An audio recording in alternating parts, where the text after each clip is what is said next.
Welcome to the Music Ed Matters podcast. I'm your host, Dr. Emily Williams Birch, and this podcast, it exists for you. Whether you're a music lover, an educator, a choir member, each week we bring guests to the show to help explore what matters in music. I'm so glad that you're here. Welcome to the show. Hello, and welcome to the first ever Motivational Monday moment on the Music Ed Matters podcast. Alliterations for my teacher friends. I had this idea this weekend while doing one of my hobbies, and I thought, wow, my friends could really use a little bit of motivation, and I had something that really rang on my heartstrings, and so I'm going to share it. This is something I've been journaling about and thinking about, and so if you are looking for just a little shot of adrenaline, welcome to your Motivational Monday moment on the Music Ed Matters podcast with Dr. Emily Williams Birch. I'm really excited that you're listening for a second. I want to talk to you about motivation. What is it? Motivation is often fleeting. It's something that comes and goes for most of us. And what keeps motivation showing up is the discipline and the habits that you build into it. So the discipline to do a certain thing every single day is actually something that becomes because you find the motivation and then you build it into a habit. So when the motivation goes away and you really don't want to be disciplined, it's a habit. That's a whole nother conversation, but let's talk about what you're doing to fill your cup, because that's where motivation starts for me. If I feel empty, if I feel tired, if I feel, Zoom fatigue, which many of us are feeling, or pandemic fatigue, which a lot of us are also feeling, and the unknowns are still ahead, I know that if I don't take a moment and fill my cup, that I'm not going to be the best version of myself for my students, for my friends, for my family, for you. And so I want to ask you right now, what is filling your cup? I've been recording a lot of episodes lately thanks to our True Change Alliance bonus series, and we talk a lot about deciding to change. Change is really hard. It's uncomfortable. It makes those around you uncomfortable, but it's also exciting and invigorating and impactful. But it takes courage to change. And to do something that big all requires motivation. So we're talking about three big words: motivation, change, and courage. Where do you find your courage, especially right now? How do you find time to imagine and design and prepare to have the courage to make the change and to stay motivated through all the crazy discomfort that comes with these type of things? I was recording an episode with Dr. Adam Lubke, and he said something. He said, assume all people are smart. And then I was recording another one with Dr. Frances Fonza Smith, and she said, life-changing pivotal moments happen all the time. For hers, it happened at a panel discussion. Oh my goodness, y'all, these two episodes were recorded back-to-back days, and I had this ding moment. No wonder so many of our cups are empty right now. In addition to just pandemic fatigue, we are not going to conferences and sitting around the table and having these pivotal moments where everyone around you is just assuming that you're smart, and everyone around you is assuming that you're there because you love what you are there for, and you're having these changing moments on the inside. It's the friends. I'm missing the friends. I think even introverts can resonate with that. Like the energy that comes from sitting down at a table and having those unexpected pivotal moments. So I'm giving you 4 things. Drink the water because you're probably dehydrated. That's just common sense. Listen to the podcast. You're doing a great job. Do the research and attend the event. Now, I say all of this because I think the space to imagine and envision where you're going to go is going to fill your cup, at least for me, to get through this pandemic fatigue. And so if you haven't taken a moment to stop and imagine, what am I going to look like in 6 months? Or maybe you're just too tired to even get creative with that. That's okay. I'm just giving you some ideas. Maybe it's a friend thing. Maybe you need to go to a conference. Drink the water, listen to the podcast, do the research, and go to the event. Change will either happen to you, or you can be proactive and you can decide to make the change happen. I've already said it, but I'm saying it again. Motivation is fleeting. Discipline takes time.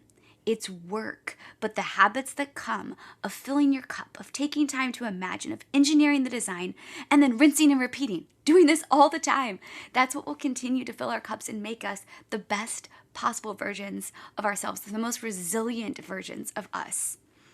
The ACDA conference is coming up in a couple weeks. Y'all, drink the water, listen to the podcast, do the research, and attend the event. Support your professional organization. Chorus America Conference is coming up in June. Stretch your brain, support your professional organizations. For us as musicians, these professional organizations offer so many resources and events and things to do. I was talking to my husband about this. He's an engineer. They just pay to be in these professional organizations and not necessarily get much out of it.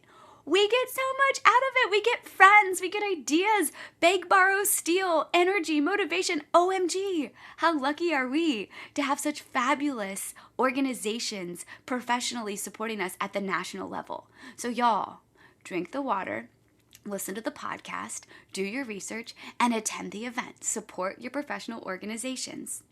Now, the coolest part about the technology and the resources we have is that you don't have to just go to the big conferences. There are also small events. You heard in episode 48 that the Music Ed Matters Teacher PD Weekend is coming back for year number 2 in July. You also know that my friend Chris Munce over at the Choralosophy podcast is hosting Choralosophy Con. So if you're like, Emmy, I don't want to go to a big thing right now. I'm still a little bit unsure how I feel. Well, Chris Munce is hosting the Choralosophy Con, and he actually jumped on a quick recording with me to answer some questions about how he made time to imagine this event, how he designed it, what he's hoping people walk away from it from, and just some ideas. Because why? Because we are human, and we need human connection. So drink the water, listen to the podcast, do the research, and attend the event. Let's talk to Chris Munce about the Choralosophy Con, because maybe that'll be the event you need to find your motivation on this random Monday. Hey Chris, thanks so much for doing this. All right, first question I want to know. When did you imagine the Choralosophy Con?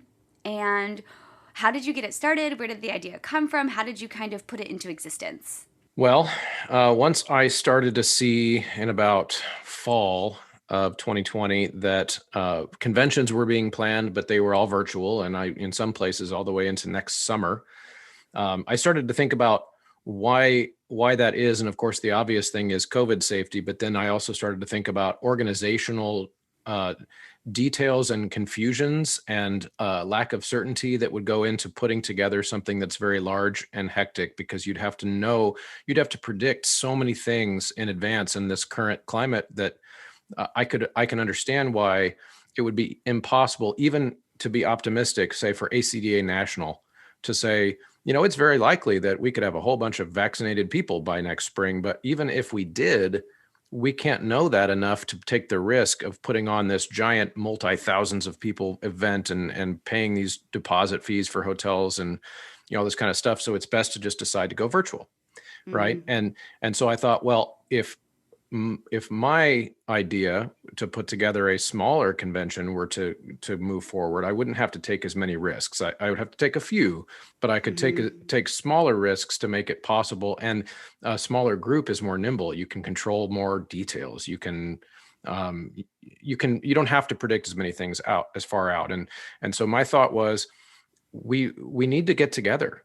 Like it's not a frill to be in person with each other and communicate and support each other and learn from each other and tell stories and get to know people. And those are things that we need as colleagues, but we also need them as humans. And so I decided to just take a risk and start this thing and see what happens. The determination I made early on was that if we got to 60, I'd have to cap it. Just because of the amount of space that I've reserved at the hotel. We would no longer be able to do any kind of social distancing and stuff like that. So it's a hotel ballroom, basically, a meeting room. I guess a meeting room would be a better description. But so rather than a ball, it's not a dance. Also, the reality is that I don't have a organization behind me doing this that pays dues and that has reserve funds from last year or whatever. And so the convention attendees sharing the cost and the risk, because of course I've had to put up a guarantee up front to the hotel that I'm going to pay the bill. And so of course the convention attendees are each chipping in $90 as a conference fee, and my goal is to break even. And that's so far at 25 or 30, I'm not quite there yet. Right. But I made the decision to take that risk, and so I will proudly own that risk. But it would be awesome to get another 10 or 15 people, and then we then we get to do it without me having to dip into my savings account. All right, let's make this tangible for folks that are out there thinking, okay, I need to plan a summer event, or I'm looking at other things that I have to do. Let's talk about the steps you went through to make a conference happen. So once you imagined it, how did you design it? What were all the steps that went into making this thing happen? So so far, every dollar that people pay will go to paying the hotel. So, for example, I have to guarantee a certain number of rooms will be reserved. And if that number of rooms aren't reserved, then I pay for those nights. So that's going to be my biggest potential expense if people don't come, if more people don't come, I should say. We've got a great group already, but that's going to be one of the things. And then the actual ballroom space itself. So to reserve that space for the 2.5 days or whatever it is. And it ends up being 3 days because even though we're not, like, they won't rent out part of a day. It's just the day. And then, of course, you got your other little details like any kind of technology use that the hotel might need to provide. So projectors and microphones and stuff like that. So yeah, it's not easy, even with a small group. So the one other thing I knew would be going for us, I knew we'd have going for us back in the fall when I thought about this, is that during the last year, nobody's been booking conventions at these hotels. Good. They want people there. Okay. And so I was able to get a pretty good deal, and that's why it's only $90 for the convention, and was able to also kind of chip away at some unneeded things. So, for example, I'm trying to go with. Here's what I was thinking: if there's 40 people, say, we don't really need a microphone. There's not that many people, so you get. Why would I pay the hotel an extra $300 for the weekend to get a microphone set up when there's not that many people, and we'll just talk, And then how much can I just bring my own computer and my own mini projector and try to do as many things as I can on my own. And I asked them about that, and they just don't care. Okay. Under normal awesome. circumstances, they might care, but right now they're just excited to have a little event happening. I had a couple ideas of cities early on. So I made a little Facebook group for people who I thought they might be interested several months ago. And I put Denver in the mix. I put Atlanta in the mix. And I can't remember what other city, maybe Chicago or something, in the mix. But thinking about cities that are kind of airport hubs, because people who might be flying from different places, you can tend to get a cheaper ticket into those types of cities. And so there was nothing special about the location other than several airlines fly nonstop to Atlanta. I love it. And so that ended up being the deciding factor. Plus, I was able to find a reasonable rate for a hotel. So what I did was I basically went out to kind of immediately surrounding the Denver airport and immediately surrounding the Atlanta airport for options of places to go, and found a pretty good deal at the 4 Points Sheraton, and they were open to doing the event. So that decided it.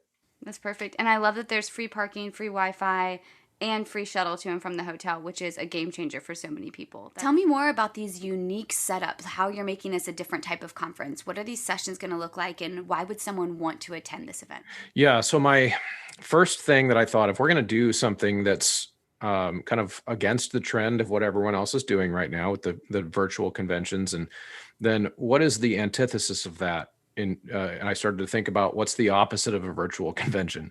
The opposite of a virtual convention is just people talking in real life with each other. And so I started to think then about the things that I like the least about the old way we used to do conventions, and probably will still again. I don't expect to change the world, but I started to think about one of the things I like the least is that these conventions oftentimes are one expert, very well qualified person, of course, an awesome presenter who will talk at us, and then we walk away with usually some kind of handout or whatever. And I always think there's so much that could still be talked about here. But because it's a big group, maybe 300 people in the room or whatever, it doesn't really lend itself to an actual conversation. So I decided early on that we're not going to have presentations. We're going to have conversations. We are simply going to have leaders for the conversations that might be really good at that thing that we're talking about, that might facilitate the conversation. But what we're going to tell everybody in kind of our opening ceremonies meeting on Friday night, the 9th, is that we're going to kind of set ground rules for this thing, and where we say everybody should come to all these sessions because we've only got one track. There's not very many of us. So we're all like, there's one schedule. It's not like you got one ballroom here with one option and another ballroom here with another option like the big conventions. It's here's the things we're doing. And everyone should come to all of them with the idea that you're going to participate. Like everyone should have a chance or to feel like they could speak out and say stuff and ask questions and say, that's really cool, but in my world that wouldn't work. And here's why. And what do you think I should do instead? Those types of back and forths, I think are the one thing I wish we'd had more time for at the big conventions. And that's kind of how this one's designed. All right, last question. How can someone find out more about the Chorosophy Con, and how can they sign up, and when do they need to sign up by, and all that jazz? Right. So the convention starts the 9th. Like I said, if we got the 9th of April. 9th of April. Yep. And if we got to 60, we'd have to cap it. So the main thing is just do it as soon as you can. But if someone rolls up on the day, I wouldn't turn you away unless we're full. So that's exciting. And that's the other advantage of being small. We can be flexible. But the way you do it is you just go to chorosophy.com. And then you can do a little /. And I know there's so many letters in the name of my show anyway, that just makes this all, lots of words. But it's chorosophy.com and then / chorosophy-con. Now, the other really easy way, so that's one way. The other really easy way is to just go on Facebook and look up Chorosophy Con. Because there is a group. And once you're inside that group, there's not very many people there. So it'd be easy to find the link and just click on it. Thank you so much for creating this event for us, Chris. I'm really excited to see what happens. I know that there are so many other huge and awesome national events, but to see something small that can be really flexible and pivot and hopefully meet our needs for human connection, I'm really thankful and appreciative of your time and creativity. Thanks for sharing all about it. And that's it, y'all. First ever Motivational Monday moment on the Music Ed Matters podcast. What's motivating you? What do you need to fill your cup? How can those things together combine to give you the courage to change and be whatever it is you desire to be? No matter what you're doing matters. Even if it's just sitting there filling your cup by resting, that's okay. We are here to support you. We all know that music matters. And I can't wait to see you next time on a full episode of the Music Ed Matters podcast.